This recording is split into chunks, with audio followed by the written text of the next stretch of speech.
സ്നേഹിതരെ, ഈ നോയമ്പുകാലം നമുക്ക് ശത്രുക്കൾക്ക് വേണ്ടി പ്രാർത്ഥിക്കാൻ എടുക്കാം. അപ്രകാരം ശത്രുക്കൾക്ക് വേണ്ടി നമുക്ക് പ്രാർത്ഥിക്കണമെങ്കിൽ, സ്നേഹിച്ച് പ്രാർത്ഥിക്കണമെങ്കിൽ നാം പരിശുദ്ധാത്മാവിനാൽ നിറയപ്പെടണമെന്ന് യേശു ആഗ്രഹിക്കുന്നു. ബൈബിളിലെ ഒരു സംഭവം 2 ദിനവൃത്താന്തം 24-22 വായിക്കുന്നുണ്ട്.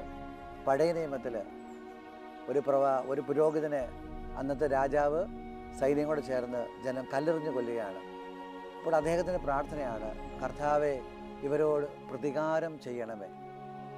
എന്നാൽ പ്രിയപ്പെട്ടവരെ, പരിശുദ്ധാത്മാവിൻ്റെ യുഗത്തിലേക്ക് വരുമ്പോൾ അപ്പസ്തോല പ്രവർത്തനം 7:60 ആദ്യത്തെ രക്തസാക്ഷിയെ ജനങ്ങൾ കല്ലെറിഞ്ഞു കൊല്ലുകയാണ്.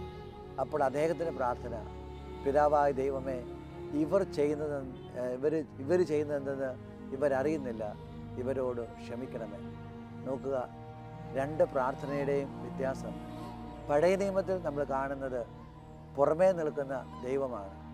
എന്നാൽ പരിശുദ്ധാത്മാവിൻ്റെ ആഗമനത്തോടുകൂടി എൻ്റെ പ്രിയപ്പെട്ടവരെ, ഉള്ളിലേക്ക് ദൈവം വന്നപ്പോൾ ആദ്യത്തെ രക്തസാക്ഷി കല്ലേറ് കൊള്ളുമ്പോൾ തന്നിലുള്ള ദൈവികതയെ പുറത്തു കൊണ്ടുവരുന്നു.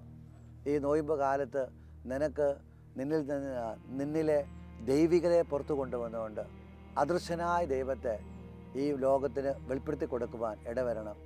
അതിനാണ് പരിശുദ്ധാത്മാവിനെ സ്വീകരിക്കാൻ പറയുന്നത്. അപ്പസ്തോല പ്രവർത്തനം 1:8 നമ്മൾ ഇപ്രകാരം വായിക്കുന്നു, പരിശുദ്ധാത്മാവ് നിങ്ങളുടെ മേൽ വരുമ്പോൾ ശക്തി ലഭിക്കും. ഈ ശക്തി എന്ന് പറയുന്നത് എൻ്റെ പ്രിയപ്പെട്ടവരെ, അദൃശ്യനായ ക്രിസ്തുവിനെ ഈ സമൂഹത്തിൽ വെളിപ്പെടുത്തി കൊടുക്കാനാണ്. അപ്പോൾ നമ്മളെ കല്ലെറിയുന്ന, വേദനിപ്പിക്കുന്ന സകലരുടെയും മുമ്പിൽ ക്രിസ്തുവിനെ വെളിപ്പെടുത്തി കൊടുക്കാൻ യേശു നമ്മളെ അനുഗ്രഹിക്കും. അതിനാൽ നമുക്കൊരുമിച്ച് ഈ നോയമ്പ് കാലത്ത് ആത്മാവിൽ നിറഞ്ഞ് ക്രിസ്തുവിനെ വെളിപ്പെടുത്തി കൊടുക്കുവാൻ, പഴയ നിയമത്തിലെ പ്രാർത്ഥനയല്ല, പുതിയ നിയമത്തിലെ പ്രാർത്ഥന, ആദ്യത്തെ രക്തസാക്ഷിയോട് ചേർന്ന് നമുക്ക് പ്രാർത്ഥിക്കാം. പിതാവേ, ഇവർ ചെയ്യുന്നത് ഇവരറിയുന്നില്ല, ഇവരോട് ക്ഷമിക്കണമേ. യേശു നിങ്ങളെ അനുഗ്രഹിക്കട്ടെ.